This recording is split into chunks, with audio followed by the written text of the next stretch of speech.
My name is Virginia Johnston. I'm 28, and I grew up in a house where I wasn't treated like a person, but rather like a bag of tools. Not even useful ones, the kind you'd want to get rid of just to make a few bucks back. I was 14 when my father first muttered, "You're only good for hauling concrete." He said it calmly, as if he were discussing the weather forecast. But they idolized my younger sister Zara for every little thing.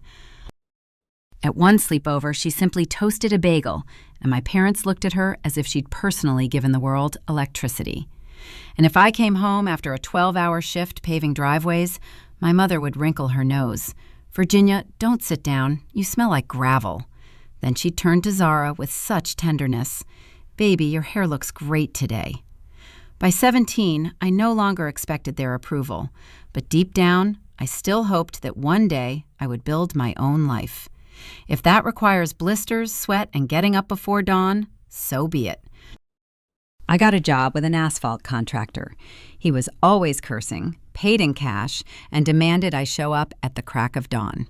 For me, it was the perfect environment. By 19, I already knew how to prepare a foundation, read blueprints, and calculate small quantities.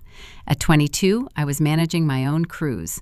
And all this without a single, "We're proud of you," from my parents.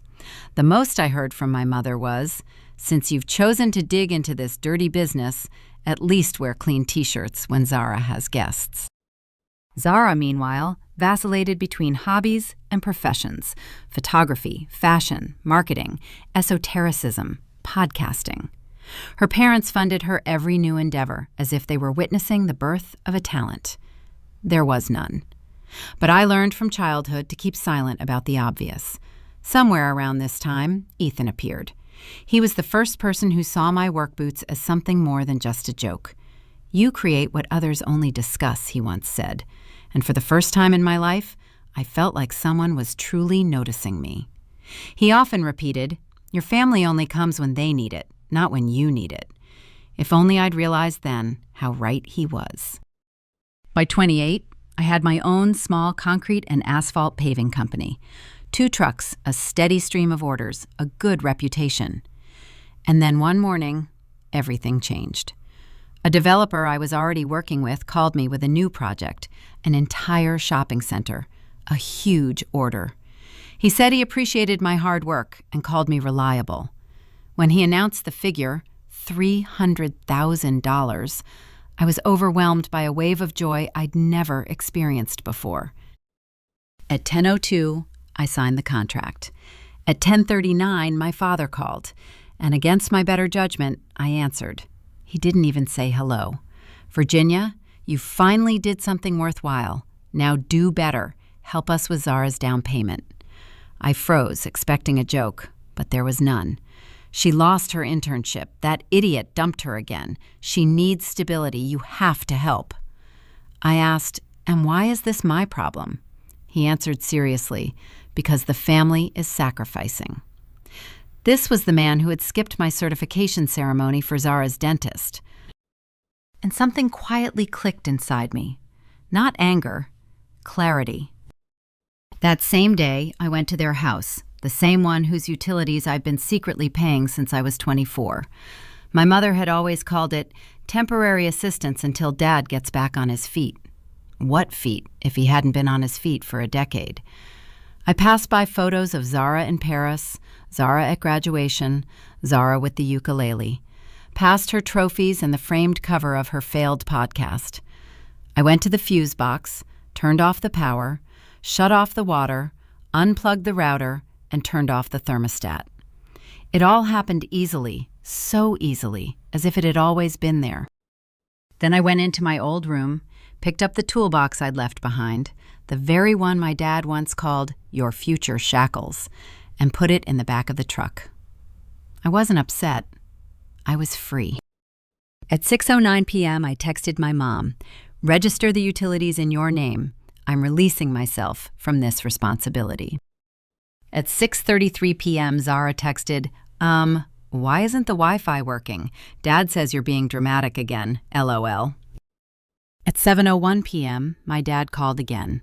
I let the phone blare into the void. For the first time in my life, I wasn't their cement. And then something strange happened in the morning. Silence. No call, no reproach, no request. That same silence that foretells an approaching storm. I finally checked my voicemail. My mother's voice, the saccharine one she only had when she needed something. "Hi, honey. We're a little confused. The power's out, the water's off. It must be something with the bill. You've been so busy lately. And also, congratulations on your contract. We're so proud of you." Proud. This was the woman who'd left me alone at the certificate presentation with a cold sandwich and a text message. Can't make it. Zara's having a poetry recital. I saved the message under the title LOL_drama.mp3. Then Zara wrote, "Can you at least turn on the Wi-Fi? I'm going on air today." Of course I'm going on air. I put the phone down and exhaled. For the first time in years, no one expected me to fix the world. But I knew, in our family, silence isn't peace, it's preparation. And the consequences are already heading my way. The silence didn't last long.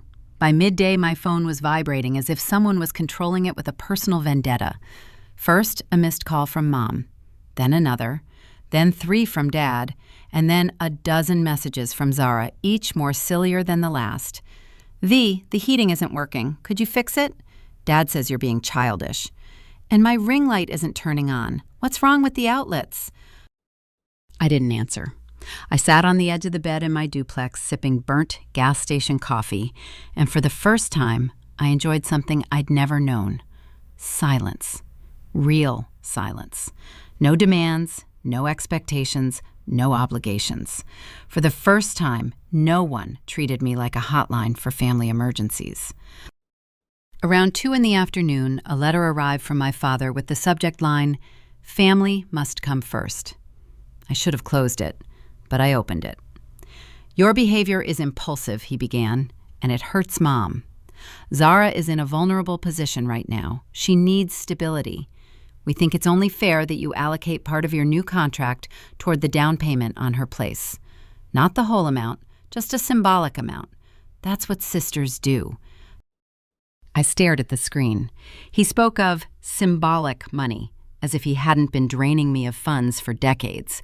Bills, groceries, unexpected payments I made every time they messed up. Symbolic. Ha! I didn't answer. I closed my laptop and stepped out onto the small porch.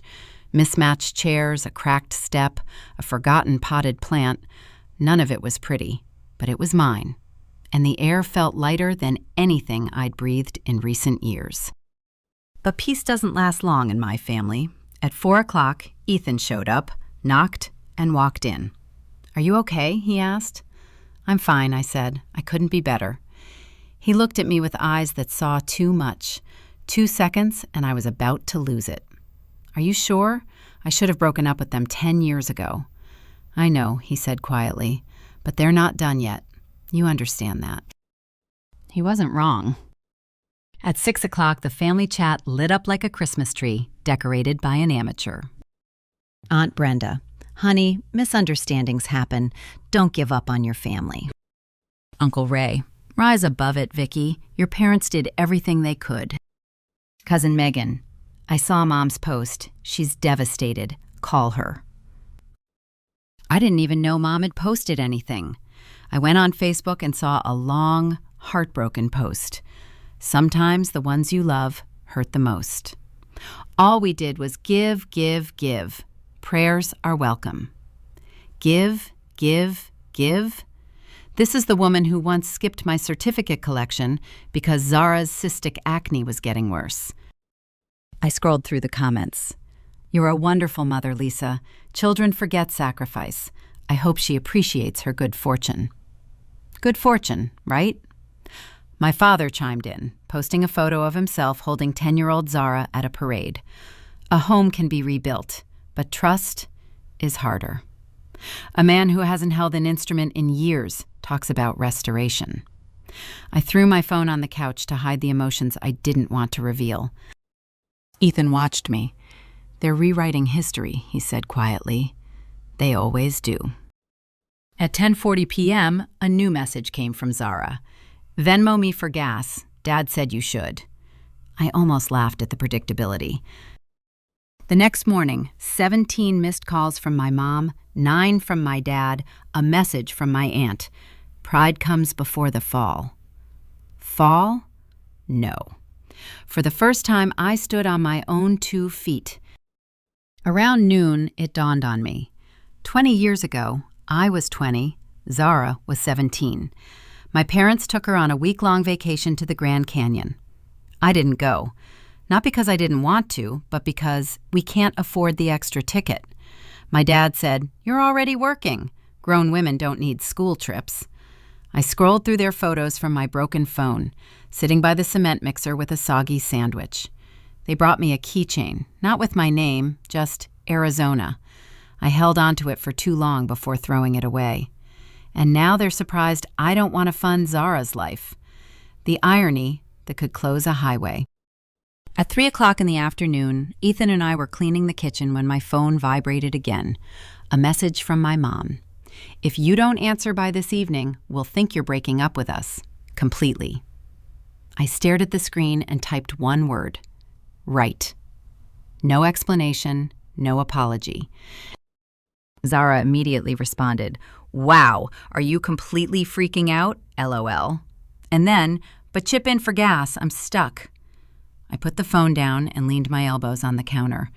No guilt or anxiety emerged. There was only peace. Ethan put his arm around my shoulders. "Are you okay?" "Better than ever." He kissed my temple.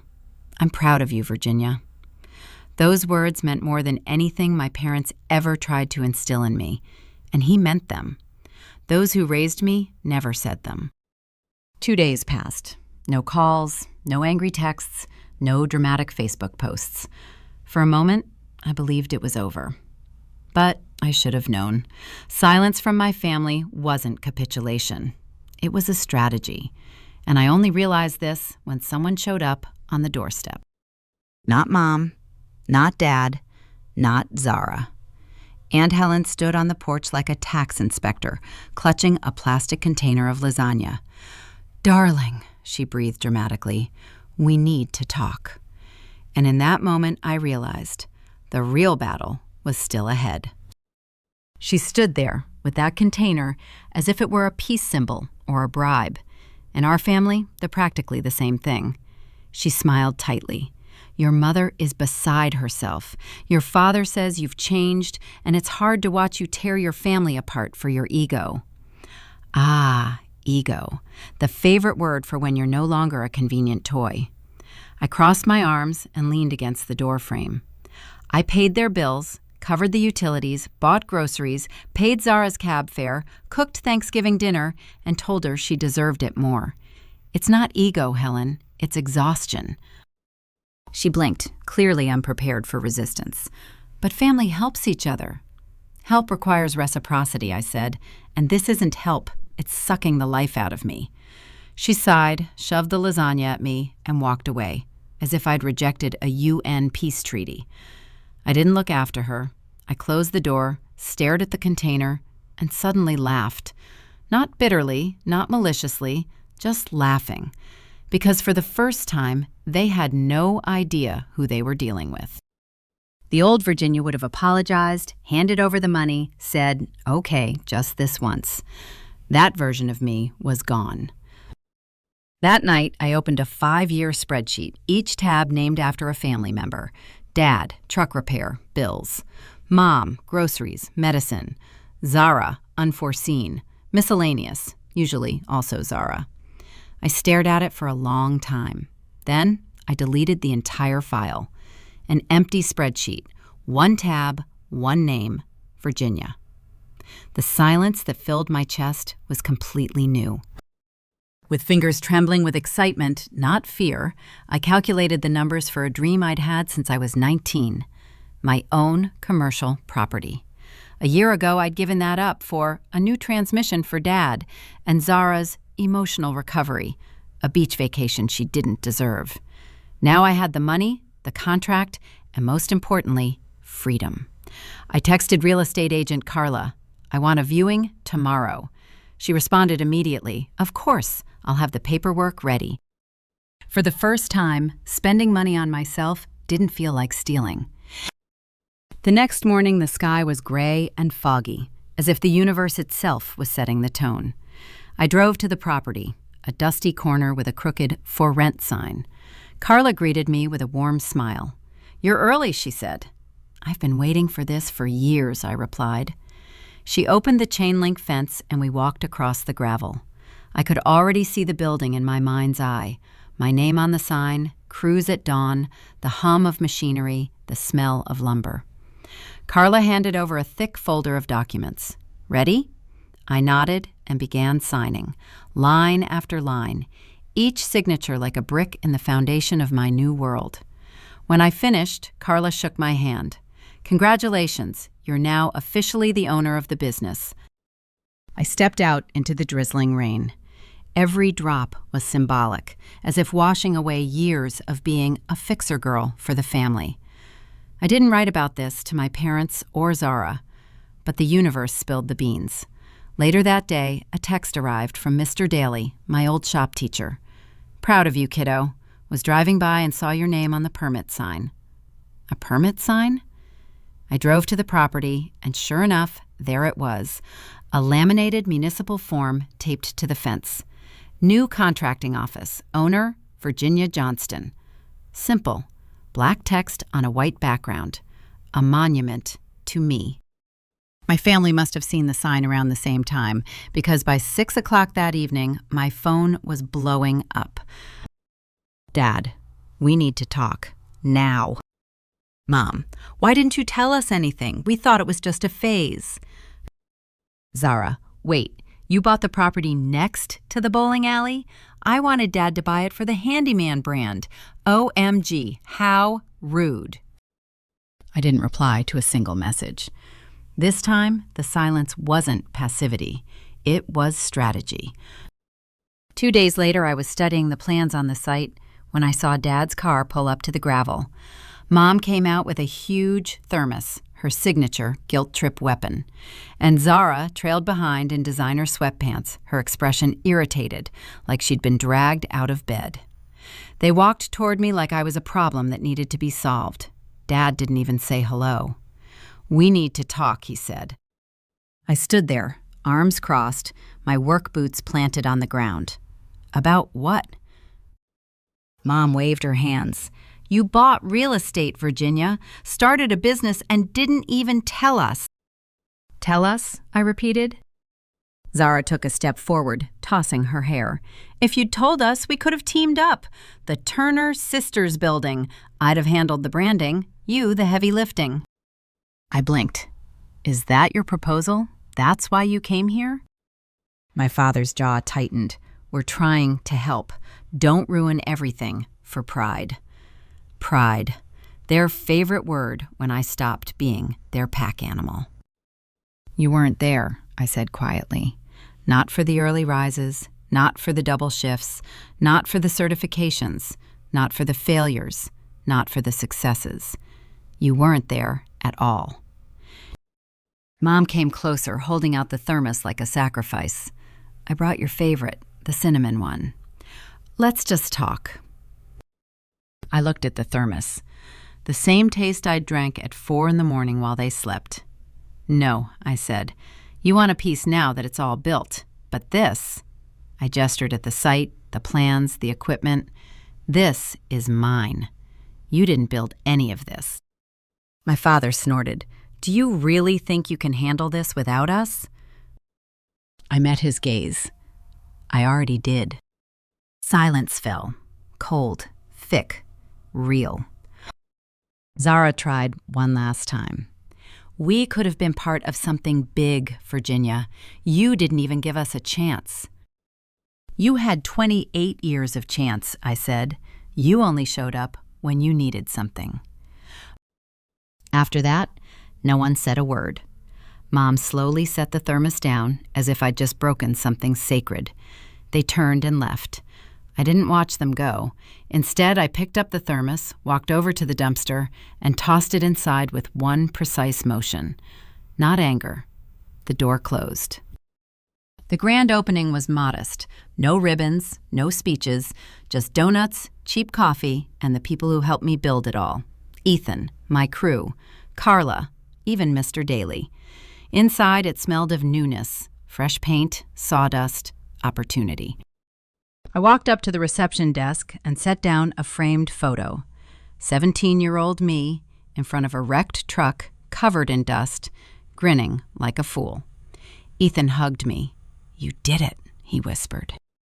A shadow flickered outside. I looked up. Zara. She was standing on the sidewalk looking at the sign, my name in bold metal letters. She didn't come in, didn't wave. She just watched. And gradually, her expression changed. Realization, shock, perhaps regret. I didn't wait. I turned away, went inside, and closed the door. This time, the silence wasn't a warning. She was finally mine.